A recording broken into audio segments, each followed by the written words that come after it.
जय हिंद। अभी तक हमने विकारी शब्दों के अंतर्गत दो भेदों को पढ़ लिया।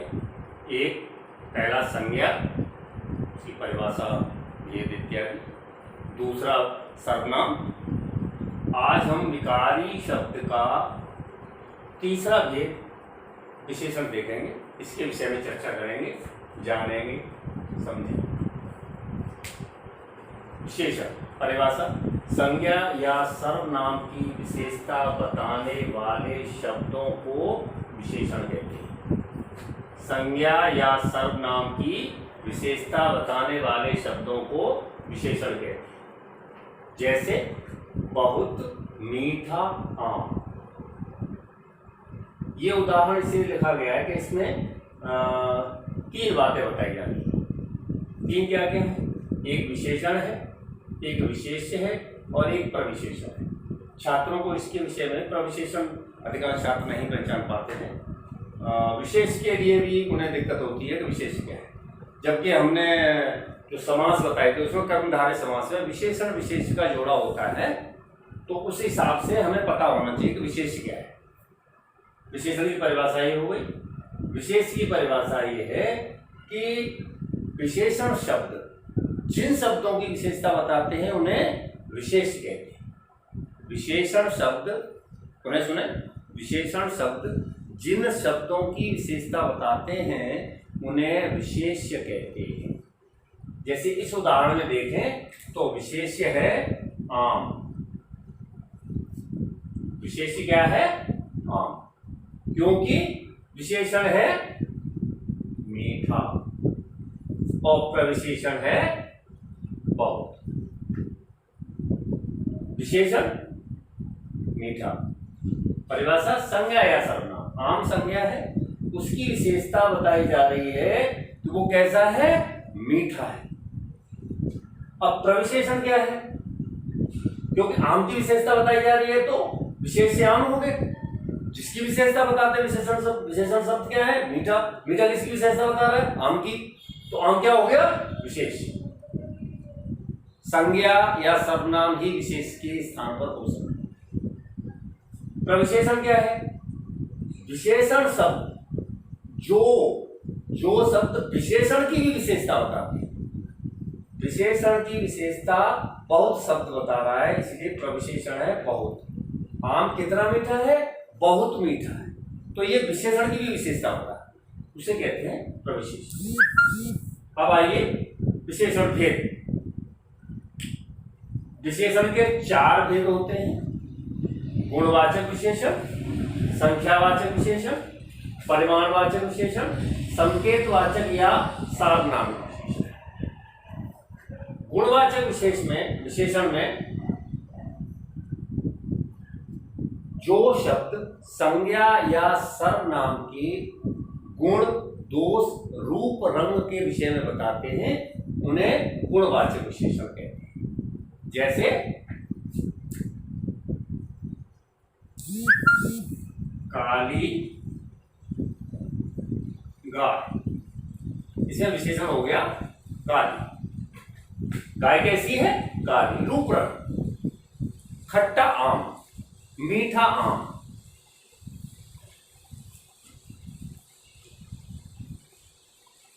संख्यावाचक विशेषण के दो भेद होते हैं: निश्चित संख्यावाचक विशेषण और अनिश्चित संख्यावाचक विशेषण। निश्चित संख्यावाचक विशेषण के फिर 6 भेद होते हैं, तो उन भेदों को ही देखते हैं। निश्चित संख्यावाचक में जो बात है, संख्या जैसा कि संख्यावाचक है, संख्यावाचक मतलब 1, 2, पहला, तीसरा, चौथा, 25वां दर्जन। तो संख्यावाचक में जो संज्ञा या सर्वनाम की संख्या का जो बोध कराते हैं, जो शब्द संज्ञा सर्वनाम की संख्या का बोध कराते हैं वो संख्यावाचक विशेषण है। अब निश्चित संख्या का बोध कराते हैं तो निश्चित संख्यावाचक है। 2 आदमी, तो 2 जो विशेषण होगा वो निश्चित संख्यावाचक हो, क्योंकि 2 आदमी निश्चित है। कुछ आदमी अनिश्चित है, नहीं पता कितने हैं, इसलिए अनिश्चित संख्यावाचक। निश्चित संख्यावाचक के फिर भेद है गणनावाचक: 1, 2, 3, 4। इसमें भी पूर्णांक और अपूर्णांक पूर्णांक में 1 2 3 100 200 400 जो भी है, आगे कोई भी नंबर हो सकता है जो संज्ञा सर्वनाम के विषय में होता है। अपूर्णांक में आधा, 2.5, 5.5, 6.5, 7.5, कुछ भी जो पूर्णांक ना हो, ये सब संज्ञा या सर्वनाम के विषय में ही बता रहे हैं। संख्यावाचक क्रमवाचक में है, बच्चे पंक्ति में बैठे, दूसरा छात्र उठ के आए तो दूसरा, पहला, चौथा, पांचवा, 100वां, 1000वां। आवृत्तिवाचक तिहरा, चौगुना, 2 गुना, 5 गुना। समुच्चयवाचक दर्जन, पचीसी, सैकड़ा, हजारों। समुदायवाचक विशेषण में दोनों, चारों, समूह का बोध करा, दोनों छात्र इस कार्य को करें, समूहवाचक। प्रत्येकवाचक प्रत्येक, हर एक, एक, किसी ने कहा कभी कभार सुनने को बोलता एक एक को देख लूंगा, तो एक एक को मतलब है प्रत्येक को देख लूंगा। अब क्या देख रहे हैं वो तो नहीं पता, लेकिन यहाँ प्रत्येक वाचक विशेषण का वो उदाहरण है। एक एक को या फिर एक एक को ये काम मिल जाना चाहिए, एक एक को काम ये करना चाहिए, प्रत्येक को करना चाहिए, तो ये प्रत्येक बोला प्रत्येक के। परिमाणवाचक विशेषण निश्चित परिमाणवाचक और अनिश्चित परिमाणवाचक। निश्चित परिमाणवाचक, परिमाण मतलब मात्रा, संज्ञा या सर्वनाम की जो मात्रा का बोध कराए। 2 किलो चीनी निश्चित संख्या परिमाणवाचक।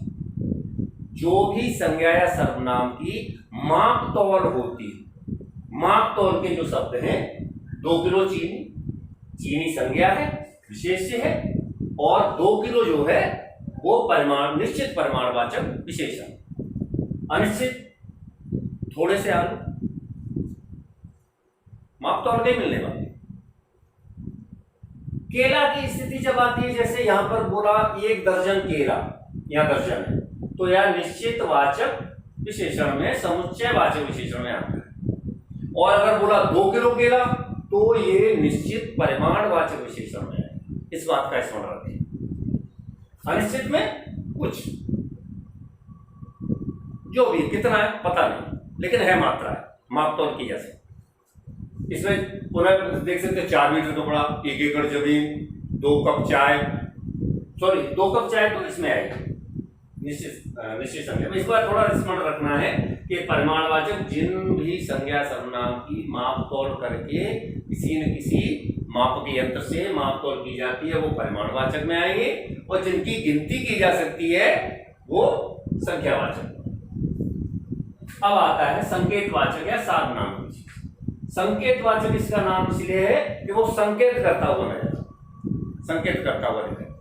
सार्वनाम इसलिए कि सर्वनाम धन एक बराबर सार्वनाम, सर्वनाम शब्द में एक प्रत्यय लगता है तो सर्वनाम। सर्वनाम हमने पिछले वाले जो भेद था नंबर 2 पे सर्वनाम, उसको हमने पढ़ा था। तो सर्वनाम शब्दों से जो विशेषण बनते हैं उन्हें सर्वनाम। ये 4 भेद, निश्चयवाचक, सार्वनाम विशेषण, निश्चयवाचक सार्वनाम विशेषण या निश्चयवाचक संकेतवाचक विशेषण। उसका उदाहरण देख सकते हैं, यह किताब मानस की है।